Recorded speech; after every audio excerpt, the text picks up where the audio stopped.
الشيطان الرجيم بسم الله الرحمن الرحيم وهو الذي خلق الليل والنهار والشمس والقمر كل في فلك يسبحون صدق الله العظيم. Assalamualaikum warahmatullahi wabarakatuh. Anak-anak Ustadz yang berbahagia, kembali kita berjumpa dalam pelajaran ilmu pengetahuan alam kelas 8 sesi materi tentang gerak dan gaya. Anak-anak Ustadz yang berbahagia, pada pertemuan yang lalu kita telah berbicara tentang gerak, di mana gerak ini merupakan ciri utama dari makhluk hidup. Ternyata di Al-Quran lebih dijelaskan kembali bahwasannya semesta jagat raya ini melakukan gerak makrokosmos yang sangat dahsyat, di mana gerakan ini menunjukkan bahwasanya ada satu kesatuan yang utuh tentang ayat 33, di mana alam semesta dan dialah yang telah menciptakan malam dan siang. Tadi Ustaz mengutip matahari dan bulan masing-masing beredar pada garis edarnya. Sadaqallahul azim, maha benar Allah dengan segala firman-Nya. Dari ayat ini kita bisa melihat bahwasanya kebenaran absolut Al-Quran, di mana gerakan makrokosmos jagat raya menuju pada satu titik tentang kebesaran Allah Subhanahu wa Ta'ala. Oke anak-anak Ustadz, kalau begitu apa ya arti daripada gerak itu? Gerak adalah berpindahnya objek atau benda dari satu titik ke titik acuan yang lain berdasarkan pengamatan oleh seseorang. Bisa dipahami anak Ustaz? Baik, kita lanjut. Kalau begitu, kita lihat gerak menurut keadaan benda. Gerak menurut keadaan benda. A. Gerak nyata. B. Gerak semu. Gerak nyata, gerak yang bisa dilakukan oleh semua makhluk hidup atau objek yang memiliki tenaga atau dia hidup secara langsung. Sedangkan gerak semu, gerakan pada benda atau objek berdasarkan pengamatan oleh seseorang. Misalnya, untuk gerak semu pada matahari. Sebenarnya yang bergerak itu adalah bumi.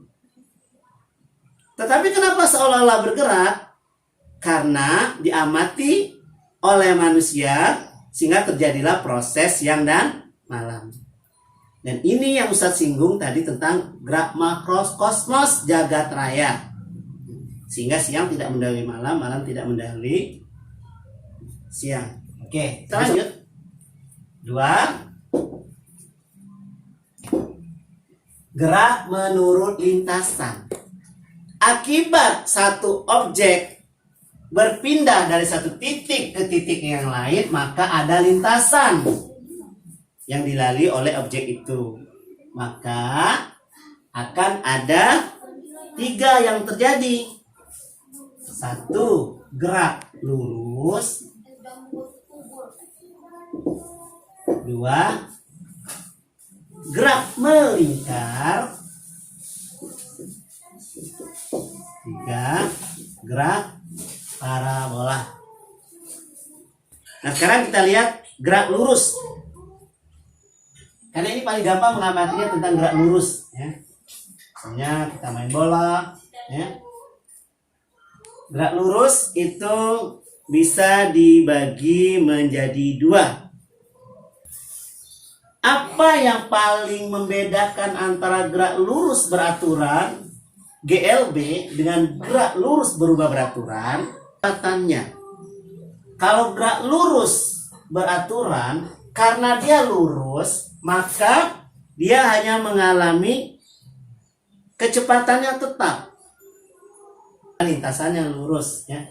Sedangkan gerak lurus berubah beraturan karena ada perubahannya, maka dia mengalami percepatannya. Next, bisa dipahami ya? Insya Allah gampang. Oke. Nah, anak-anak Ustadz, dengan adanya gerak, kemudian adanya lintasan, maka tentu ada yang namanya jarak. Katakan ini benda A. Nih. Kemudian dia bergerak ke benda A ini, bergerak ke titik ini. Masih benda A juga kan? Otomatis ini ke sini. Dengan adanya jarak, maka pasti ada timing sehingga benda itu mengalami gerak. Bisa dipahami ya? Gerak lurus beraturan GLB karena kecepatannya tetap, maka dapat dirumuskan P kecil ya, sama dengan jarak dibagi waktu. Ini untuk GLB. Misalnya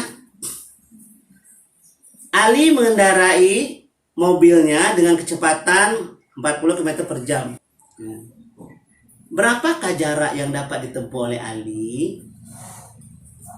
Berarti ini lintasannya tetap ya, gerak lurus ya. Kemudian timingnya 15 menit. Kan berapa? 40 km per jam sama dengan S-nya kita cari kan? Ya. T-nya berapa tadi? 15 menit ya. Oke. T kecil ya. Sip. Nah, ini kan ada masalah nih. Bisa dirubah ya. Bisa dirubah. Jam sama 40 km per jam sama dengan S. Ini berapa ini kalau dirubah ke jam? Nah, bisa nggak? 0,25 jam. 0,25 jam. Nah, anak-anak Ustadz, kita ya, jadi jamnya udah dibuang ya. Jadi jamnya dibuang, maka yang ketemu apa? Kilometer. Keluarkan S ke sini. Tolong perhatikan ya. Tarik S ke sini. Oke, sip. Terus dia mana? Kali 0,25. Berapa jaraknya?